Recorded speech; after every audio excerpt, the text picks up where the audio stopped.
from Politico. My name is Koen Verhelst. I'm a trade reporter with Politico.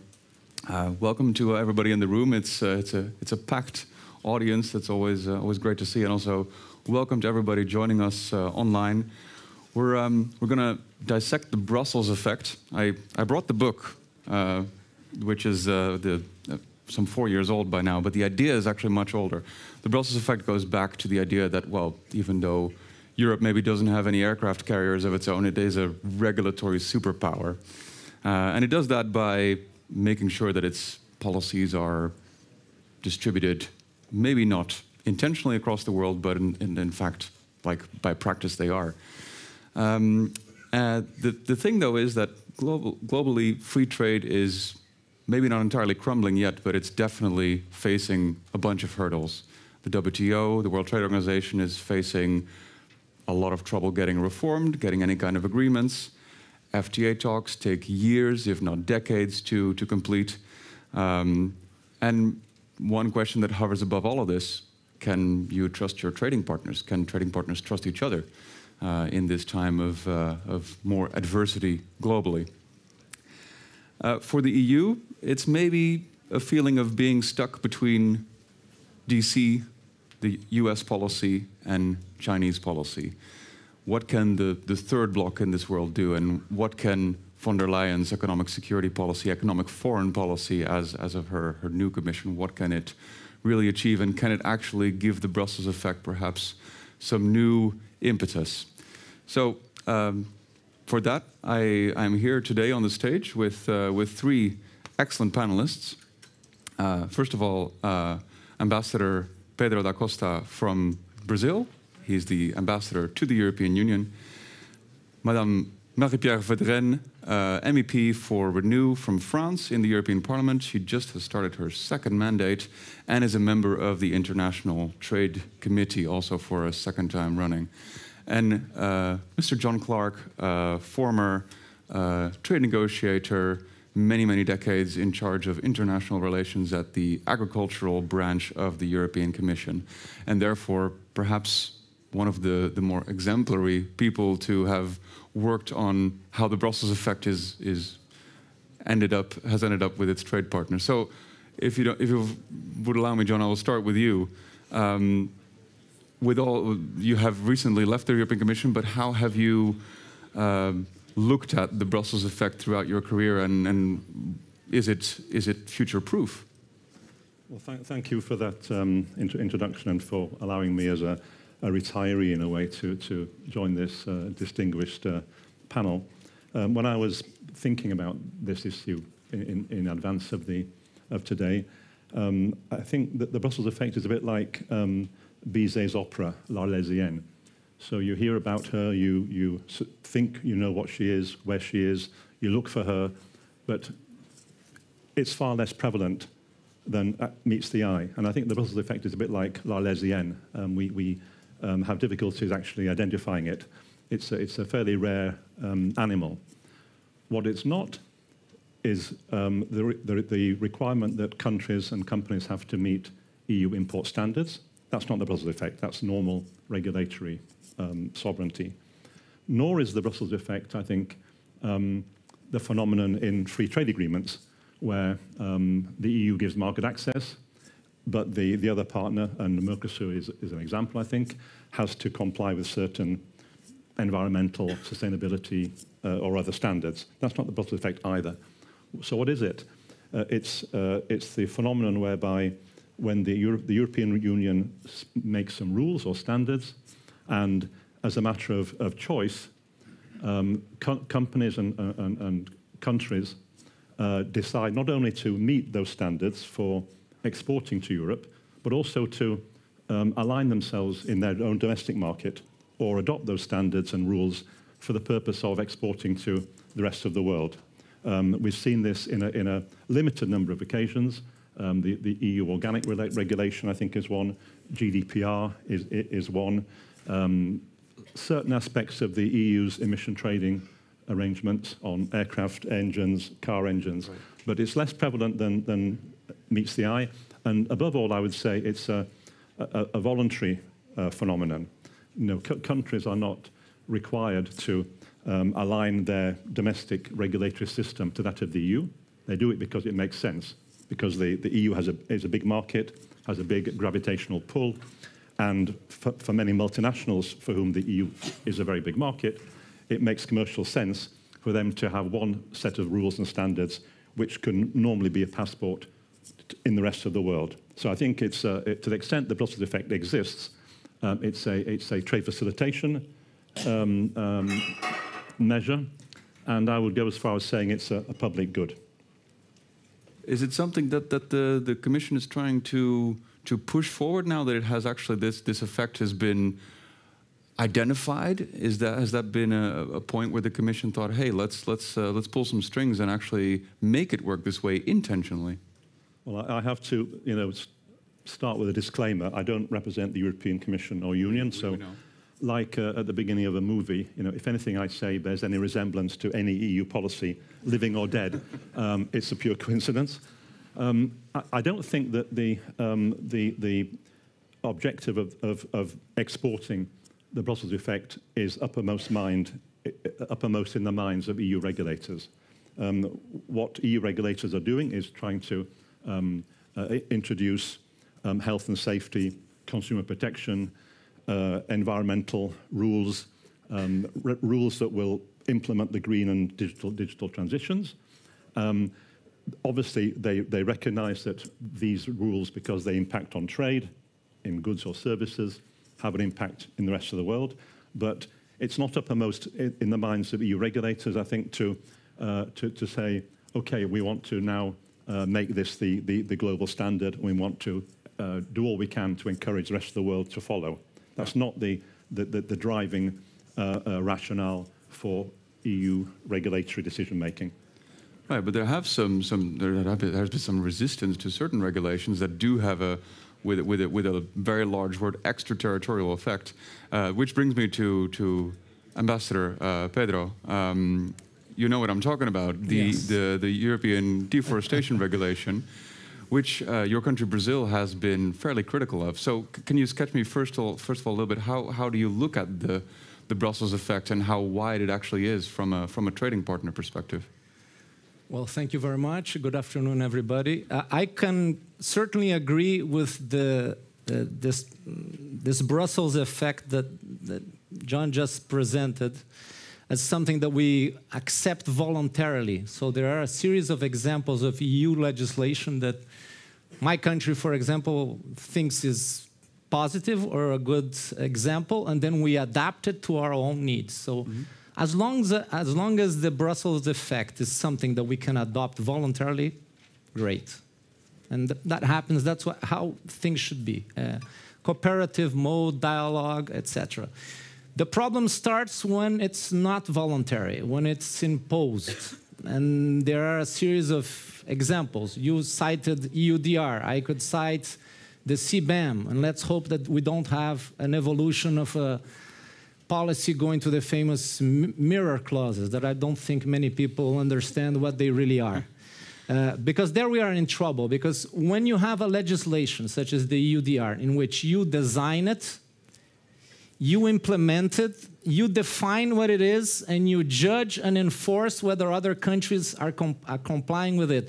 And on the side, you want that to be used as a lever to change other partners' domestic behavior or their compliance with international agreements, then we are in trouble. We are in very deep trouble. Because that is not what we work with together with so many years with negotiators such as John at the WTO, GATT, to set rules that are based on principles such as harmonization, equivalence, etc. That's how we thought we were going to be doing things. So we have a microphone coming in for you because you were cutting out a bit over there. Can you hear me now? So I think that I agree with it. I think that the best way for the Brussels effect to expand in the world is through his definition. Right. But that's the definition that is beneficial to Brazil, of course. And it makes sense that we can learn from each other. The other part is more complicated because then you're getting into the issue of sanctions, extraterritoriality, and a series of other phenomena that I think that are going to get us into trouble in the long term. Right. I want to turn to the politician in the room here for a sec. Marie-Pierre, how do you see the discussion? Is the EU deforestation a weaponization of the Brussels effect? I don't think so. Firstly, thank you for your invitation. I quite agree with all of you. But I think that we need to really be focused on the application of this Brussels effect. If I listen correctly, your intervention, you are agreed with the Brussels effect. It's aligned, completely aligned, and in favor of your country. It's basically and primary synthesization of your proposal. But I think that since a long time, the Brussels effect was a promotion of the framework of rule-based trade. But now, we faced a lot of challenges of this.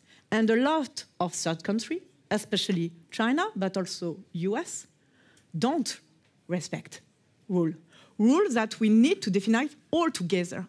And like you said in your introduction, we faced a lot of challenges in World Trade Organization. Of course, if we are able to solve all the trouble at World Trade Organization, it will be more easier, but it's not the case now. It's not the case. So now I think that, and we succeeded in the last mandate to have some change on the trade policy, to continue to be open, because it was the principle and the incarnation of the Brussels effect, to be focused on trade aspect of liberalization and the promotion of multilateral system. But now we face a lot of challenges, especially on the resilience of supply chain. So, in fact, the key question, not only for third countries, but especially for the EU, is if we want to only, with the Brussels effect, continue to promote liberalization, and I'm not a protectionist. Just to be clear, I'm not a protectionist, not because I'm French, but I'm not protectionist. But we need to really respond as EU if we want clearly to defend our interests and to promote a real European industrial policy. I think it's also a quick question for us. So I completely understand that for third country, deforestation legislation, CBAM, and all legislation that we adopt, not only for you, but also for European companies. Because I have, for example, in my region, a lot of companies in Britain who say that, oh, maybe CBAM, it's not a good idea. Okay, but at the beginning, since a long time, all the people inside our country push for this kind of legislation. So the key question, I think that we share the ambition, but it's the enforceability of all our tools. Yeah. So I think that now the key question during this mandate is really to work with third countries because we need to tackle all the issues, the climate change issue we discussed previously on this issue. On this, on digital aspect, on all the challenges, with the Brussels effect, to really promote a fair competition. Yeah. And sometimes, especially when we have, for example, discussion with Sabine Vaillant in INTA committee, all the third countries say, yes, but the new promotion, the new legislation at the EU, it's only protectionism. No, it's not protectionism. And sometimes when we are accused as EU to be protectionist, in fact, it's because some countries are more protectionist than us. So I think that it's very important to continue to discuss with third countries to be able to promote global standards because we need this global standard, especially if we want to have stability and prosperity for all the key actors, all in all countries. But it's time for the EU, we adopt a lot of legislation, but to really implement inside the EU, but also with third countries, all this ambition. Yeah. Of course, I would imagine that maybe, Pedro, you would say, well, listen, this EU deforestation regulation, we all agree deforestation is a bad thing. However, this current regulation is there are no phase-ins, there is no kind of buffer, as there is in the case of CBAM, for instance, the carbon border adjustment mechanism. So how do you find somewhat of a middle ground? Do you find that this is the Commission overreaching to establish this effect that in Brazil there would be less deforestation, even though you have your own tools for this? Yeah, I think the most important message that I think I need to leave here, especially to a member of the European Parliament, is that we agree completely on the need to fight deforestation, in the case of Brazil, illegal deforestation, combat climate change, protect the biomes, fauna, flora, protect human rights, workers' rights, all of that, we agree. We share the same values. The difference we have where we separate our roots is on how to do it. And my short answer to the question that you pose is, yes, that's exactly the problem. There is an overreaching, because you're going to have this benchmarking. If you look at the list of the products, most of the products are tropical products. Yeah. So even though she's correct in saying that some of these legislations, they apply to all countries, nobody plants a single tree of coffee or cocoa or palm here in Europe.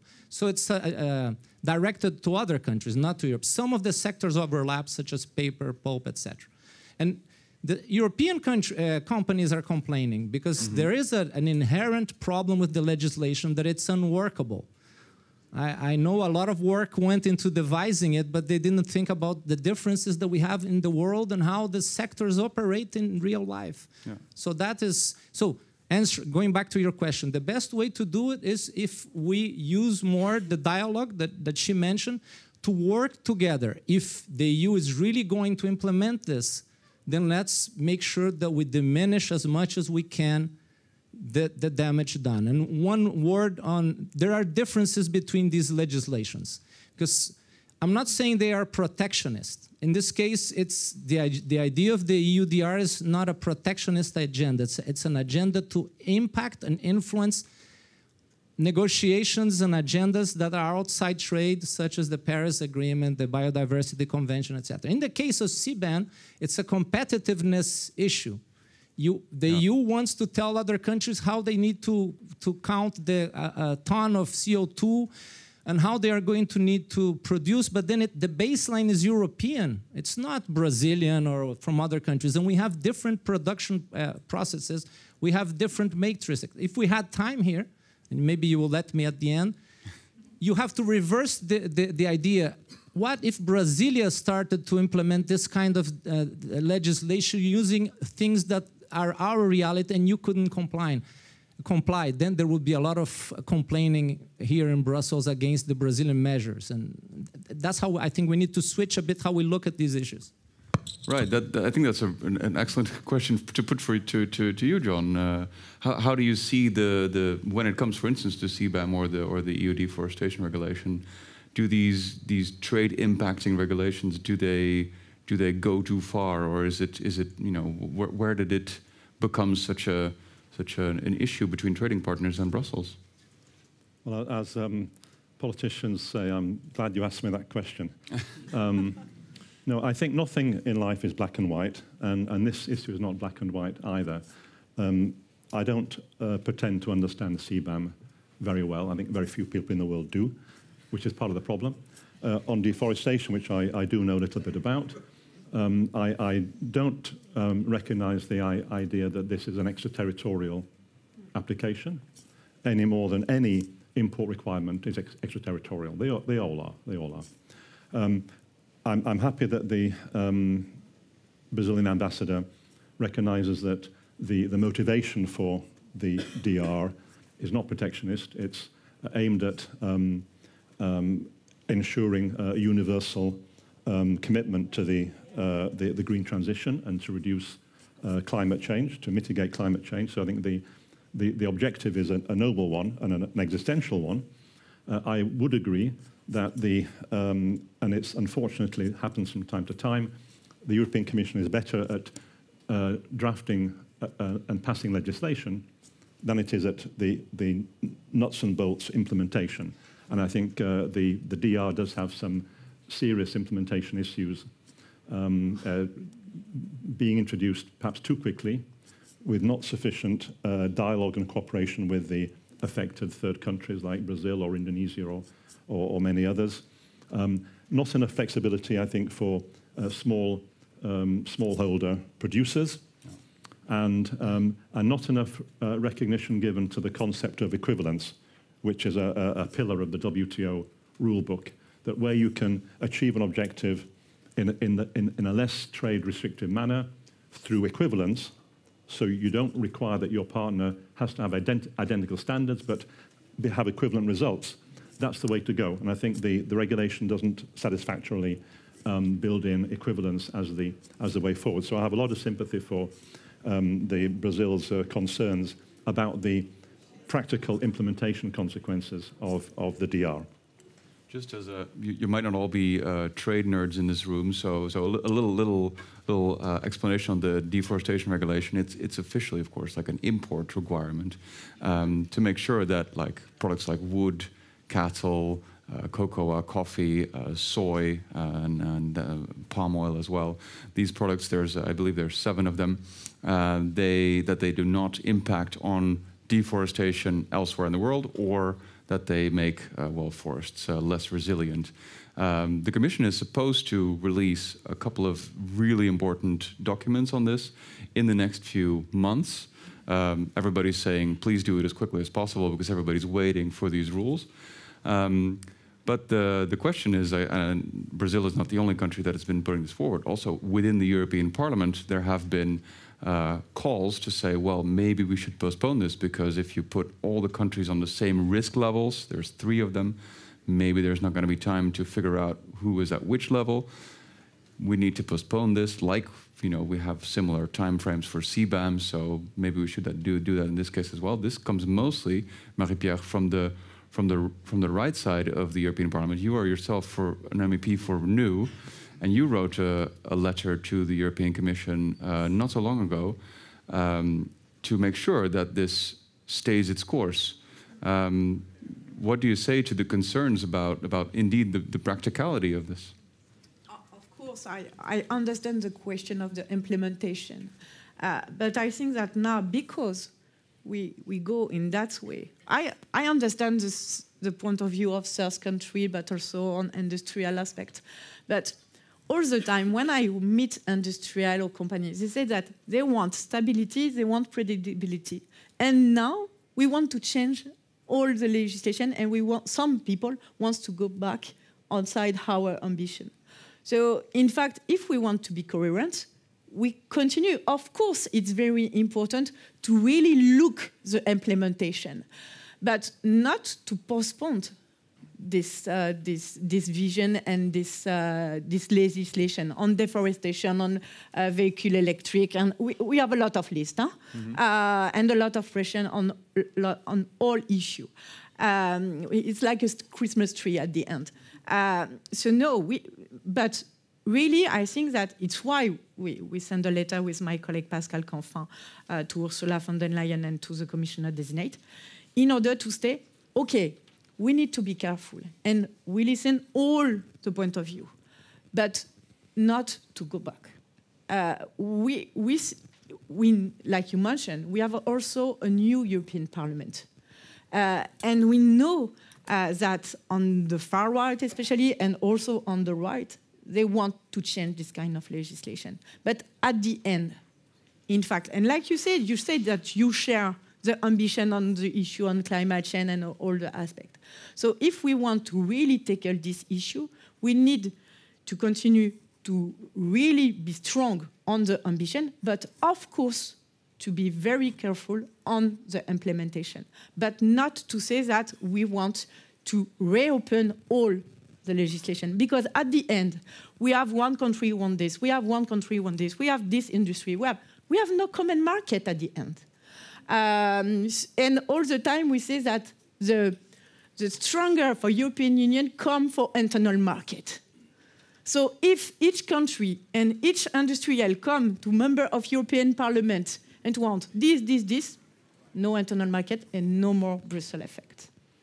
Right. So you're saying we should make sure we conserve the Brussels effect and not push too hard, because then we might lose it, and it's a Pandora's box basically. How do you hope to do this in a more slightly protectionist, definitely more right-wing European Parliament? It's true that the European Parliament is completely changed, but I think that when we have our first discussion in international meeting, I was not really surprised that the focus in INTA was on agriculture aspects, because of course we have a lot of national context on this.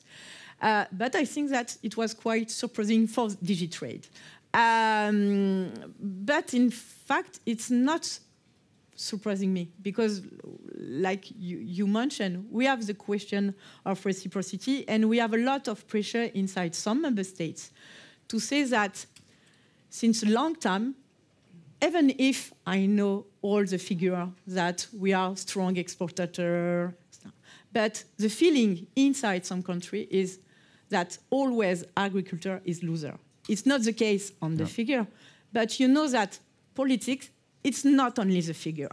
And I think that sometimes also European Commission, but also member of European Parliament, we need not only to talk to the region of people, we need also to talk to the earth of people and to really explain what we want to achieve when we pass some free trade agreement. Not only to talk, okay, it's 1% on GPD, it's no. It's too abstract. No, of course. People only say that, okay, we have the issue on deforestation. So if we conclude free trade agreement, we continue to impose our CO2. We need to tackle this issue. And I think that sometimes it's not only a question inside the EU, but it's also a global question. When we meet some people in Brazil, but also in Mercosur, they talk also on this issue. So really explain that we are not with only free trade agreement talking about liberalization. We are talking on standard. We are talking on the issue, on tackle political issue. Yeah. So I think it will be very difficult in this new European Parliament, because of course you have the far right who increase a lot, but you have also the national politics. And it's true that the right is not only involved inside the parliament, but also in member states. For sure. So it's why maybe it will, like you said in your introduction, on openness and free trade agreement, it will be very difficult during this mandate, I think, to move forward. It's interesting what you bring up about the perception of free trade, right? Because we have a very different trade agreement with Canada, which I believe helped the French agricultural sector export some 1/3 more, even though the perception... the political situation in my country, nobody are able to defend free trade agreement, except me. So sometimes it's quite difficult when you... and I have another example. During this mandate, we have the modernization of Chile. Just a modernization of free trade agreement. When I go back in my region, it was crazy. I have all the farmers to call me. Why you conclude a new free trade agreement? I say, hey, guy, it's not a new, it's a modernization. I explain what are the positive effects, what we want to achieve. And after, it was more easier to discuss. So it's true that it's very, very tricky to really explain that, look the figure, we export. Yeah. It's not only efficient and sufficient in order to convince people that we need openness. This brings us to a major negotiation that is going on at the moment. We have the EU negotiating with the 5 Mercosur countries. Brazil is in the lead on this, Ambassador. The rumors are that the G20 summit in Rio is going to be the place where it's all going to be decided. But what's your gut feeling on this? My president has already been very clear that he is ready to sign. So I'm looking forward to that as soon as possible. And I think having an agreement, and I understand perfectly, we also have domestic stakeholders. The agricultural sector is the largest sector in our parliament. And we all have to deal with domestic politics, but the reason I cheer for the agreement is because I think that we have these autonomous measures and we have all these languages, and I have seen the agenda that you're going to be talking about here, and it's all about security, autonomy, conflict, blocks, the good guys against the bad guys. Maybe we need a bit of space still for trade agreements, and it's not a free trade agreement, it's an association agreement. Yes. The idea is to be together and to work together because there's a lot of potential there. So I can only be an optimist on this, and we were talking before the event. The autonomous measures and some of the discourse here that goes away from where we were together with the EU when we created the WTO, and he worked very hard on this. We need to go back a bit more to collaborative. These measures don't help, but I think we can keep the two tracks separate. And my last comment would be, think about the fact that the EU has inspired us in a lot of things, and maybe some countries will be inspired in starting to adopt the same kind of measures that the EU is adopting with other kind of requirements, and then we will not have any more trade.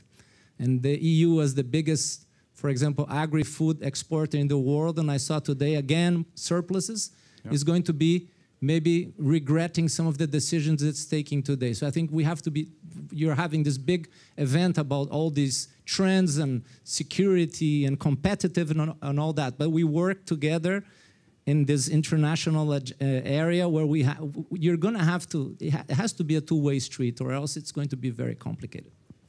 Yeah, the Mercosur bloc would make a huge trade area, but it would not only be to ship, let's say, beef from Brazil to the EU and cars the other way. It would be also a diplomatic effort, obviously. To round off, it brings me to you, John. Is clinching a Mercosur deal, which would actually be the largest trade deal in the world, is that could it give some kind of hope to the Brussels effect in an economic security era? You know, I was in some meetings in the WTO in Geneva a few weeks ago, and everyone was saying, well, what will the G2 do? What's the view of the G2? And I thought, well, hang on, who is the G2? It's EU-US? No, today the G2 is US and China. And I was a bit sort of shocked and upset about that, because 30 years ago when I was in the WTO, you know, EU and the US called the shots, yeah? Now it's US and China. I make the point to underline that I think Europe needs the Mercosur agreement for geopolitical reasons and not simply, you know, normal commercial trade reasons. Yeah, Europe doesn't have very many friends, in my view, at the moment globally, and this agreement, which goes beyond trade, it's about cooperation, political cooperation, development support, will be very significant for Europe in strengthening a traditional friendship with the Mercosur region, based on common values. And, you know, frankly, Europe needs to enlarge its circle of friends and partners at this very, very difficult moment in international situation. So I think for that reason alone, the Mercosur agreement is very valuable. It will also provide a kind of privileged platform for Europe and the Mercosur countries to cooperate together on, you know, resolving the problems of CBAM and the deforestation regulation and other areas, yeah, together with development support. So I think for that reason also, the agreement will be a very important means to improve economic relations between the two blocs.